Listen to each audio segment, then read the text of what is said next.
आपके पास जीएसटी का एक पेनल्टी ऑर्डर आया है। टैक्स की कोई डिमांड नहीं है, सिर्फ पेनल्टी। आप अपील करना चाहते हैं। पोर्टल कहता है अगर आपको अपील फाइल करनी है तो 10% प्री डिपॉजिट आपको करवाना पड़ेगा। अब सोचिए, पेनल्टी की अमाउंट अगर 5 करोड़ की है तो आपको 10% यानी कि 50 लाख रुपीज़ प्री डिपॉजिट करवाना पड़ेगा, सिर्फ और सिर्फ अपनी बात अथॉरिटी के सामने रखने के लिए। 31 जुलाई 2026 को दिल्ली हाई कोर्ट ने कहा नहीं, अगर आपका केस की प्रोसीडिंग 1 अक्टूबर 2025, डेट आप याद रखिएगा, अगर आपके केस की प्रोसीडिंग 1 अक्टूबर 2025 से पहले शुरू हुई थी तो ये 10% आप पर लगता ही नहीं है। मतलब ये 10% वाली कंडीशन आप पे एप्लीकेबल ही नहीं होगी। और इस केस में पेनल्टी कोई छोटी मोटी नहीं थी, ये पेनल्टी थी लगभग 693 करोड़ रुपीस की, जिसके अंदर जो प्री डिपॉजिट की अमाउंट जो थी वो थी 34.66 करोड़ रुपए की। वो पूरी की पूरी डिमांड कोर्ट ने हटा दी। बेसिकली इसमें ये चेक करेंगे कि जजमेंट किस किस पर लागू होता है, और उससे भी बड़ी बात ये किस किस पर लागू नहीं होता है। तो वो लास्ट वाले पॉइंट को आप बिल्कुल मिस मत कीजिएगा, जिसमें हम डिटेल में डिस्कस करेंगे कि इस पॉइंट का बेनिफिट किसको मिलेगा और किसको नहीं मिलेगा। तो सबसे पहले हम फैसले की बात कर लेते हैं, डिसीजन की बात कर लेते हैं, उसके डिटेल्स को हम बाद में गो थ्रू करेंगे। दिल्ली हाई कोर्ट ने होल्ड किया, अगर आपका पेनल्टी ऑर्डर एडजुडिकेशन प्रोसीडिंग से निकला है तो 1 अक्टूबर 2025 से पहले, डेट याद रखिएगा 1 अक्टूबर 2025 से पहले शुरू हुई थी, तो अपील फाइल करने के लिए 10% प्री डिपॉजिट जरूरी नहीं है। बेंच थी जस्टिस अनिल क्षेत्रपाल और जस्टिस साहिल जैन की, डेट थी 31 जुलाई 2026 की। और एक चीज़ साफ कर दूं, जो बहुत लोग गलत समझ रहे हैं, कोर्ट ने इस प्रोविज़न को स्ट्राइक डाउन नहीं किया है। इस प्रोविज़न को स्ट्राइक डाउन नहीं किया है। प्रोविज़न आज भी वही है, उतना ही वैलिड है, बस इसकी एप्लीकेबिलिटी कब से है, क्वेश्चन सिर्फ वही है।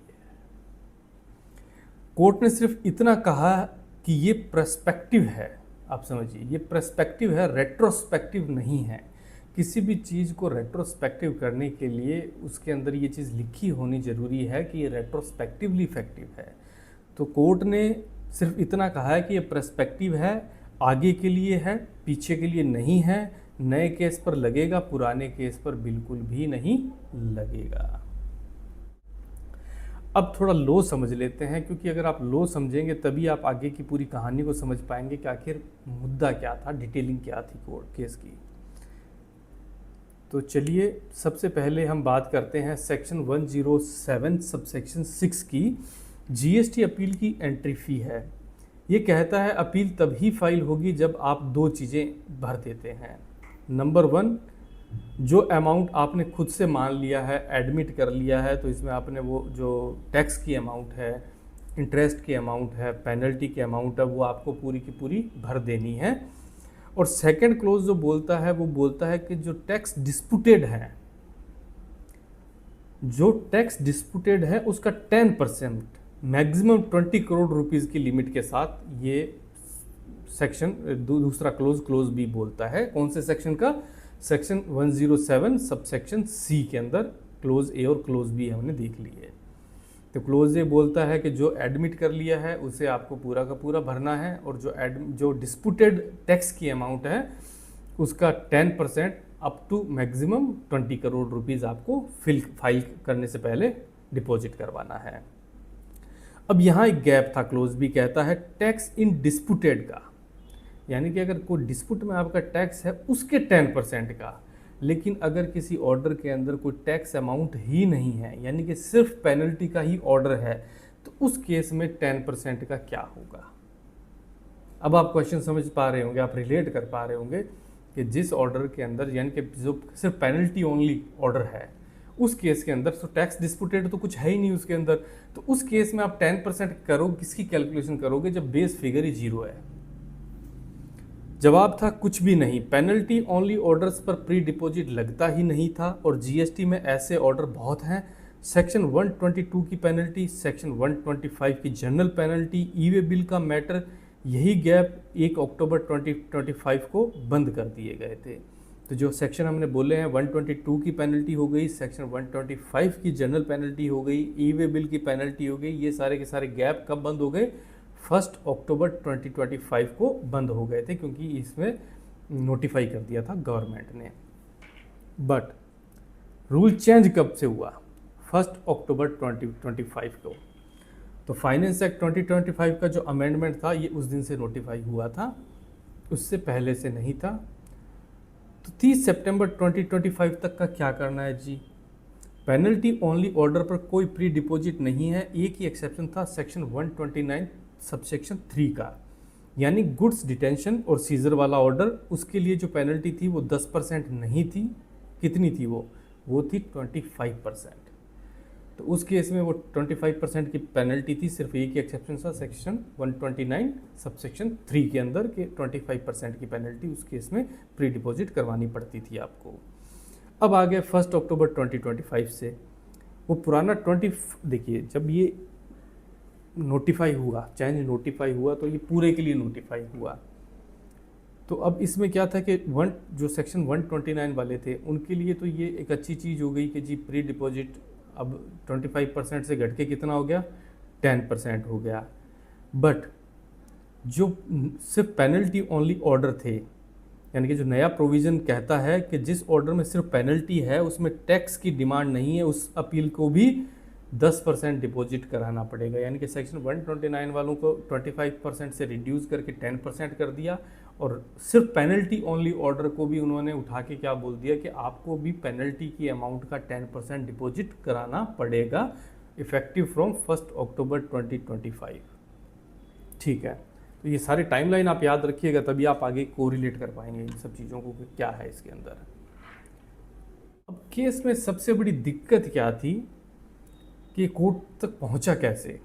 टाइमलाइन ध्यान से सुनिए, क्योंकि पूरा फैसला इसी डेट्स पर टिका हुआ है। 25 जून 2025 को पिटिशनर को एक शोकोज नोटिस मिला पेनल्टी के लिए। उस दिन लॉ क्या कहता था कि पेनल्टी ओनली ऑर्डर पर अपील के लिए कोई भी प्री डिपॉजिट नहीं लगेगा। अब आप कोरिलेट कर पाओगे धीरे धीरे इसको। 1 अक्टूबर 2025 को अमेंडमेंट लागू हुआ। अब वो क्या कह रहा है अमेंडमेंट के पेनल्टी ओनली ऑर्डर पे भी आपको 10% ऑफ पेनल्टी अमाउंट डिपॉजिट कराना पड़ेगा।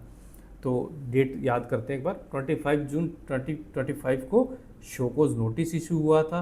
अमेंडमेंट जो आई थी वो आई थी 1 अक्टूबर 2025 से।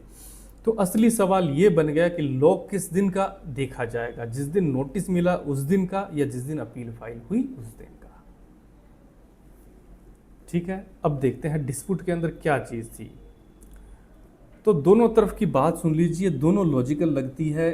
देखिए डिपार्टमेंट का आर्ग्यूमेंट क्या था? अपील एक प्रोसीजरल चीज़ है, जो लॉ अपील फाइल करने के दिन चल रहा है वही लगेगा।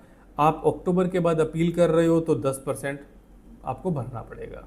लॉजिकल लगता है, ठीक है। आप अपील 1 अक्टूबर के बाद फाइल कर रहे हो तो आपको 10% ऑफ पेनल्टी डिपॉजिट कराना पड़ेगा। पिटिशनर का आर्ग्यूमेंट क्या था? एजुकेशन तो जून में ही शुरू हो गई थी जब नोटिस मिला था, उस वक्त के लॉ में ये कंडीशन थी ही नहीं। अमेंडमेंट पर्सपेक्टिव है, रेट्रोस्पेक्टिव नहीं है, तो हमारे केस पर ये लागू नहीं होता है। अब आपको रिलेट हो गया होगा कि ये आर्ग्यूमेंट पूरा का पूरा इसी चीज़ का कि शो कोज नोटिस तो जून में इशू हुआ था, अमेंडमेंट आई है अक्टूबर के अंदर और अपील भी फाइल हुई है अक्टूबर के बाद में, तो अब कौन सा रूल एप्लीकेबल होगा? और ये कोई नया आर्ग्यूमेंट नहीं था, इसके जड़ जो है वो 1953 के एक सुप्रीम कोर्ट का जजमेंट मिलती है आपको ना, हुसैन कासम दादा का एक केस है, उस केस में भी यही हुआ था। अपील की कंडीशन बीच में सख्त कर दी गई थी, चेंज हुआ था, मॉडिफिकेशन हुआ था, और सुप्रीम कोर्ट ने कहा था कि वो पुराना मैटर पर लागू नहीं होगी अनलेस अनटिल उस जो चेंज हुआ अगर उसमें आप रेट्रोस्पेक्टिव वर्ड डाल देते हो तो वो पास्ट से एप्लीकेबल हो जाती है। बट अगर उसमें वो रेट्रोस्पेक्टिव नहीं है लिखा हुआ तो वो रेट्रोस्पेक्टिवली इफेक्टिव नहीं होगी, वो हमेशा प्रेस्पेक्टिवली इफेक्टिव होती है। तो अब दिल्ली हाई कोर्ट ने इसके अंदर क्या रूलिंग दी है वो अपन चेक करते हैं। दिल्ली हाई कोर्ट पिटिशनर के साथ गया और रीजनिंग आपको याद रखनी चाहिए क्योंकि असली ताकत इसी में ही है।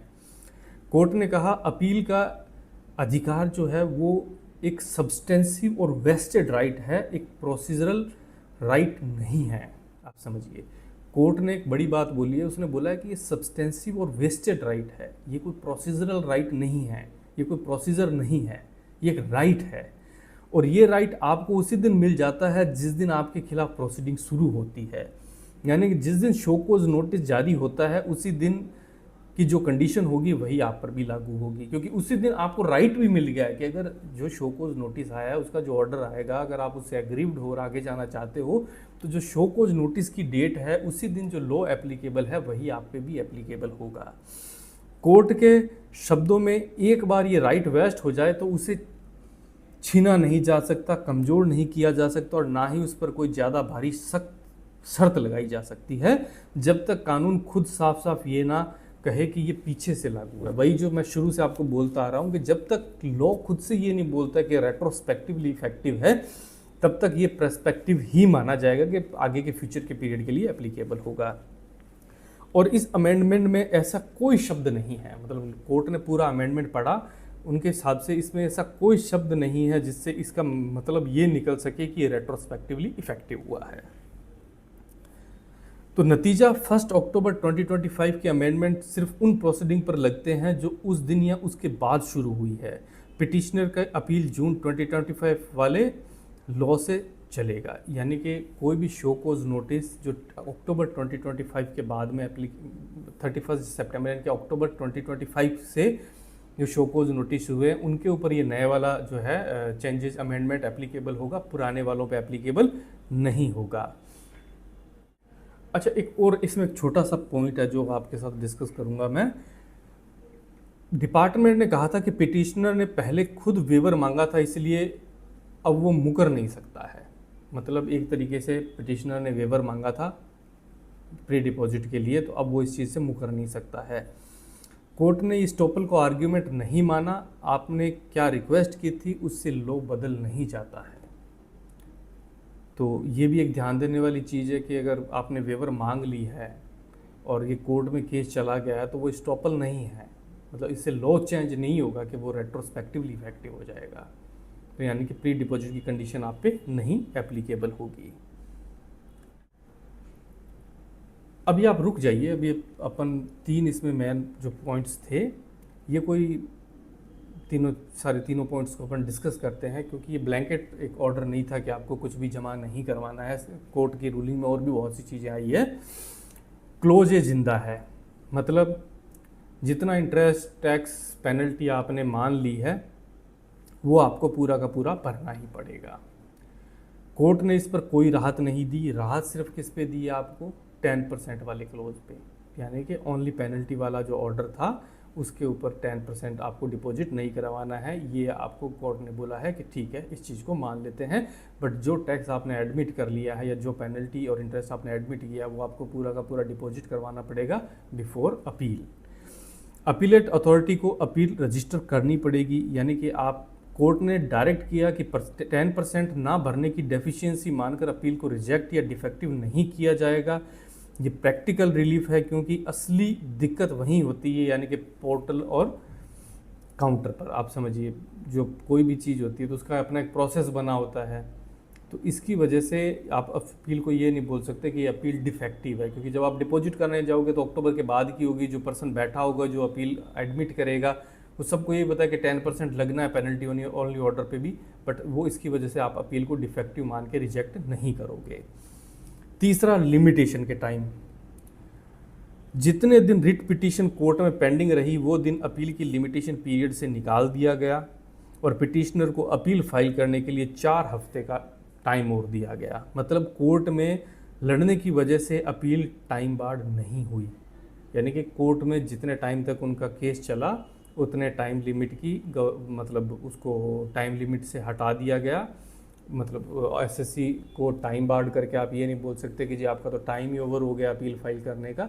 तो जब तक ये केस चला था जितने टाइम तक पिटीशन ये पेंडिंग रही थी उतने टाइम को कोर्ट ने बोला है कि ये टाइम की उसकी कैलकुलेशन के अंदर आप काउंट नहीं करोगे।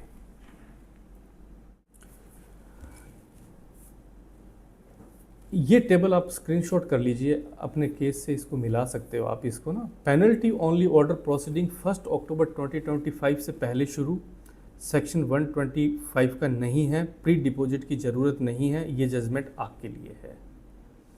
पेनल्टी ओनली ऑर्डर प्रोसीडिंग 1 अक्टूबर 2025 या उसके बाद शुरू हुई है तो 10% लगेगा ही लगेगा। इस जजमेंट से आपको कुछ नहीं मिलने वाला है।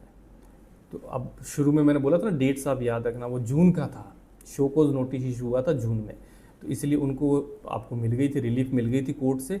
बट अगर 1 अक्टूबर 2025 के बाद में अगर केस शोकोज नोटिस आया हुआ होता, केस शुरू हुआ होता उनका, उस केस में आपको ये रिलीफ नहीं मिलेगी।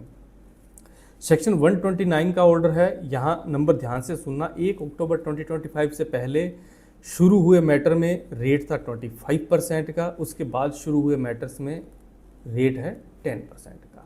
129(3) सर्च वाला जो है, जो सीजर वाला है, सॉरी, ठीक है। और जो अमाउंट खुद एडमिट कर ली है वो आपको डिपॉजिट करवानी पड़ेगी इन ऑल केसेस। एक बात है जो आपके काम आएगी, ये सिर्फ दिल्ली हाई कोर्ट तक सीमित सोच नहीं है। 28 जुलाई 2026 को जी स्टेट की हैदराबाद बेंच ने भी बिल्कुल यही पोजीशन ली है कि ये अमेंडमेंट प्रोस्पेक्टिव है, दो अलग अलग फोरम्स एक ही कंक्लूजन। इससे आपके आर्ग्यूमेंट को ना वेटेज मिल जाती है। मतलब जब भी आप कहीं पे कोई केस को रेफ़र करोगे तो जब साथ में आप जी स्टेट के हैदराबाद वाले केस को भी साथ में रेफ़र करोगे तो इससे क्या, इस चीज़ को वेटेज मिल जाता है। अब हम बात करते हैं की टेक अवे की, कि इस केस के की टेक अवे कौन कौन से हैं। इसमें से 4 चीज़ें आप याद रखिए जो मुझे लगता है इसके की टेक अवे हैं। सबसे पहले अपनी इनिशिएशन की डेट निकालिए कि इनिशिएशन कब हुआ था। अगर ये 1 अक्टूबर से पहले की है तो ये जजमेंट आपके काम की है। दूसरा, सेक्शन 129 अलग है, अमेंडमेंट से पहले 25% की रेट थी, अमेंडमेंट के बाद में 10% की रेट है। तीसरा, ये ब्लैंकेट वेवर नहीं है, एडमिट किया हुआ टैक्स, इंटरेस्ट और पेनल्टी आपको भरना ही होगा। चौथा, कोर्ट में बिताया गया टाइम आपके खिलाफ नहीं जाएगा, रिट का पीरियड टाइम लिमिटेशन से बाहर रहेगा। तो ये 4 की टेक अवे है हमारे इस केस के, जो हमने जजमेंट को डिस्कस किया है उसके लिए। और ये जो सारी चीज़ें हम करते हैं ये एजुकेशनल पर्पज़ के लिए करते हैं। तो कोई भी अगर प्रोफेशनल एडवाइस आपको लेनी हो तो obviously you have to go to the professionals.